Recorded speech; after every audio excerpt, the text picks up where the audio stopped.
And I think this is a great opportunity for parents to teach their kids which way to go when it comes to these celebrations. Well, one of the interesting things about this that people don't talk about is, again, the initial focus on the early church martyrs, which was the real seed, the real genesis. And if you read Hebrews 11, the Hall of Faith, it's very clear that we are to remember those who have gone before us. That's what the Hall of Faith is all about. So Hebrews 11, Hebrews 12 tells us that we need to reflect on these people who have given their lives for Christ. That is a great way to redeem this holiday, because you don't want it to simply lapse into something that it's not. For example, another example is Japanese Christmas. Now, Japan is a non-Christian nation. They have less than 2% of their population are Christian. Yet that Christmas is a huge holiday for them.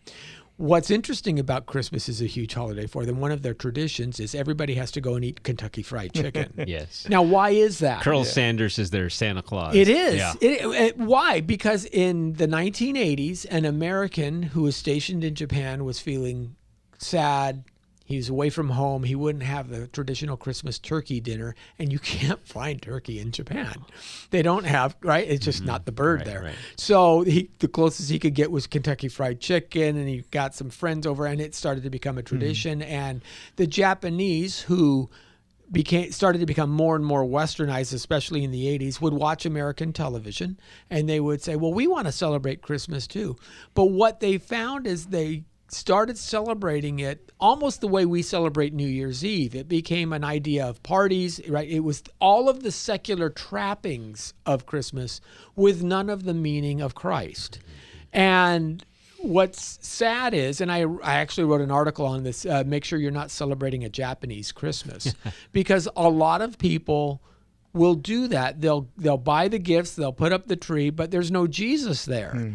And we want to make sure that that's not the case either. So just as Jesus can be completely missing from Christmas, the devil can be completely missing from Halloween, but the point is to put God in the middle of both. Yeah. Right. And that's the issue. And that was one of my arguments on our way coming here, that we can call Christmas Christian, we can call Easter Christian, we can call even Thanksgiving Christian.